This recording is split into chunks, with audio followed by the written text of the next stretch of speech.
अस्सलाम वालेकुम। उम्मीद है कि आप सब खैरियत से होंगे और अपने घरों में खुश होंगे। अल्लाह ताला इसी तरह आप लोगों को अपने घरों में खुश रखे। तो आज मैं आप लोगों के साथ नाश्ते की डिश जो नाश्ते में बहुत ज़्यादा खाई जाती है, हम समझें कि हमारे नाश्तों की जान है ये डिश, उसकी रेसिपी आप लोगों के साथ शेयर करूँगी।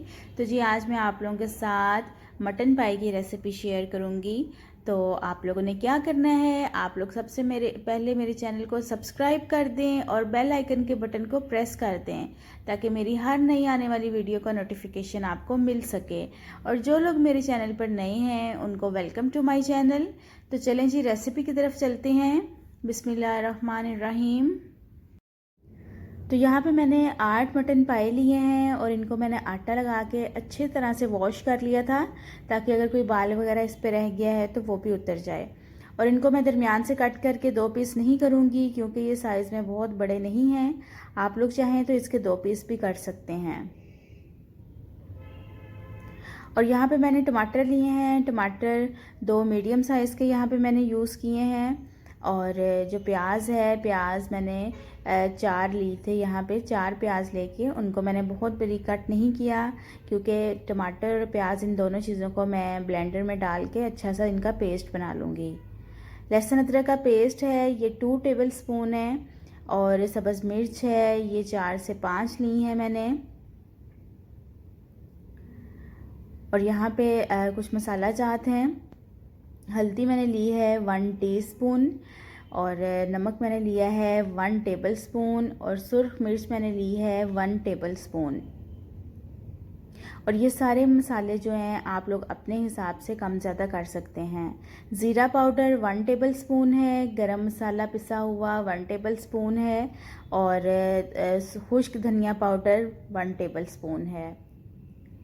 तो चलें अब इनको पकाने की तरफ चलते हैं। वीडियो को सारी देखें, कहीं से भी स्किप ना करिएगा क्योंकि कुछ ट्रिक्स एंड टिप्स होंगे जिसमें आप लोगों को बताऊंगी कि किस तरह इसको बनाना है। तो यहाँ पे जी मैंने 1 कप ऑयल लिया है और ये सब चीज़ें मैं कुकर में ही डालूँगी। और इसके अंदर मैंने लहसुन अदरक का पेस्ट डाल के इसको मैं 2 मिनट के लिए भून लूँगी। तो यहाँ पे 2 मिनट तक मैंने लहसुन अदरक का जो पेस्ट है वो भूनना है। और इसके अंदर अब मैं यहाँ पे जो मटन पाए हैं वो ऐड करके इसको मैं अब मज़ीद भूनूंगी। अच्छा, इस डिश में जो सबसे ज़्यादा इसका मोस्ट इम्पॉर्टेंट स्टेप है वो भुनाई का ही काम है। जितने ज़्यादा ये अच्छे भुने हुए होंगे टेस्ट भी उतना अच्छा आएगा और इनकी कोई स्मेल वगैरह भी नहीं रहेगी। तो बस अब मैं इसको यहाँ पर 3 से 4 मिनट के लिए मज़ीद भून लूँगी। तो यहाँ पे जी इनको 3 से 4 मिनट हो गए हैं भूनते हुए और देखें हैं कि इनका कलर भी चेंज हो गया है। अब इसमें यहाँ पे मैं टमाटर और प्याज का मैंने जो पेस्ट बनाया है वो इसमें शामिल करूँगी। और टमाटर और प्याज को मैंने कच्चा ही उनका जो पेस्ट है वो बनाया है। तो इसलिए कि इसको मैं पेस्ट को इसमें शामिल करने के बाद कम से कम आधे घंटे के लिए इसको भून लूँगी। तो ये बहुत आसान तरीके की रेसिपी है जो मैं आप लोगों के साथ शेयर कर रही हूँ। इसमें टाइम भी ज़्यादा नहीं लगता है और ज़्यादा मेहनत भी नहीं करनी पड़ती है। तो बस अब मैं इसको यहाँ पे मज़ीद 5 से 6 मिनट तक भून लूँगी। फिर उसके बाद जो इसमें ऐड करना है वो नेक्स्ट स्टेप मैं आपको बताती हूँ। तो यहाँ पे 5 मिनट हो गए हैं इसको भूनते हुए। अब इसमें मैं जो स्पाइसेस हैं वो ऐड करूँगी और फिर इसके बाद हम लोग इसको मज़ीद और भूनेंगे। तो यहाँ पे इसमें मैं हल्दी, नमक और सुर्ख मिर्च ऐड कर रही हूँ। अच्छा, मैं जो सुर्ख मिर्च है वो यहाँ पे धड़ा मिर्च यूज़ करती हूँ, कुटी हुई। आप लोग पिसी हुई भी यूज़ कर सकते हैं। यहाँ पे अब इसमें गरम मसाला, खुश्क धनिया और ज़ीरा पाउडर ये सब चीज़ें इसमें ऐड कर रही हूँ।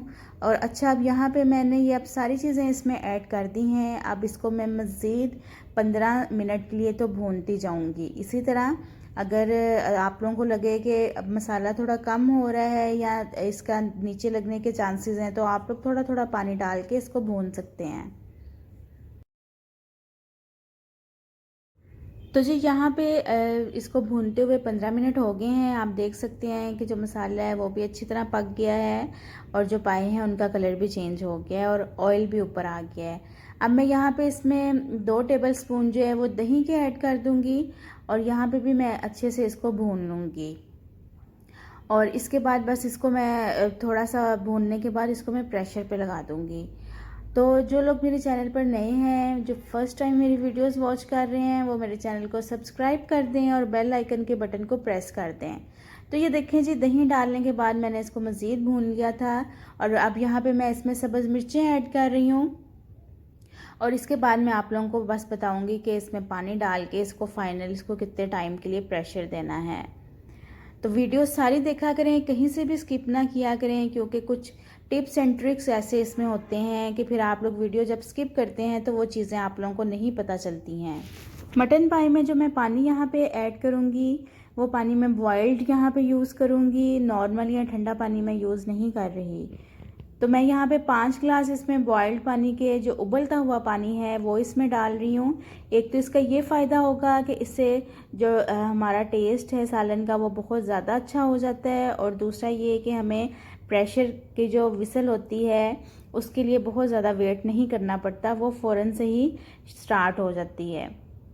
तो बस अब यहाँ पे मैं इसको प्रेशर लगाऊंगी, जो प्रेशर है वो मैं इसको यहाँ पे 40 मिनट्स के लिए लगाऊंगी। पहले 5 मिनट में इसको हाई फ्लेम पे ही पकाऊंगी, लेकिन 5 मिनट बाद जो है वो मैं मीडियम फ्लेम इसका कर दूंगी और इसको मैं 40 मिनट तक इसी तरह पकते रहने दूंगी। तो यहाँ पे जो मटन पाए हैं उनको 40 मिनट हो गए हैं पकते हुए। अब मैं इसका ढक्कन हटा रही हूँ और मैं आपको दिखा भी देती हूँ। 40 मिनट में ये बिल्कुल पक के तैयार हो गए हैं और ये गले भी हुए हैं। माशाल्लाह से देखें कितना अच्छा कलर आया है, ऊपर तरी भी आई हुई है। और मैं आपको एक चेक भी करवा देती हूँ कि ये बिल्कुल गले हुए हैं। और इनका जो शोरबा है वो भी बिल्कुल ठीक है, बहुत ज़्यादा पतला नहीं है और ना ही बहुत ज़्यादा थिक है। तो आप लोग ये भी देख सकते हैं कि इसमें कहीं पे भी प्याज वगैरह या टमाटर कोई भी चीज़ साबुत नज़र नहीं आ रही है। तो ये देखें ये बिल्कुल अच्छे से गले हुए हैं। अच्छा, यहाँ पे आप लोग 2-3 बातों का लाजमी ख्याल रखिएगा। अगर आप लोग भी प्रेशर में ही इसको पकाते हैं तो आप लोग 35 से 40 मिनट दें इसको टाइम प्रेशर कुकर में। और उसके बाद जब आप खोल के एक दफ़ा चेक करेंगे तो अगर आप लोगों को लगे कि इसका पानी कम है और ये नहीं गले हुए तो मेक श्योर कीजिएगा कि दोबारा जब इसमें पानी डालें तो इसमें उबलता हुआ ही पानी ऐड करिएगा। और इसके शोरबे को थिक करने के लिए अगर आप लोग इसमें कॉर्नफ्लोर या आटा यूज़ करना चाहते हैं तो वो भी कर सकते हैं। तो जो ये है इनकी फ़ाइनल लुक। ये देखने में जितने मज़ेदार लग रहे हैं खाने में भी उतने ही टेस्टी हैं। अब हम लोग इसको नान के साथ खाएंगे। तो आप लोग भी लाजमी एक बार इस रेसिपी को ट्राई करिएगा और मुझे कमेंट्स बॉक्स में बताइएगा कि आपको कैसी लगी है। तो चलें जी, यहाँ पे अपनी वीडियो का एंड करती हूँ। मिलती हूँ आपसे एक नई वीडियो में एक नई रेसिपी के साथ। मेरे चैनल को सब्सक्राइब कर दें और बेल आइकन के बटन को प्रेस कर दें। अपना बहुत सारा ख्याल रखिएगा। अल्लाह हाफिज़।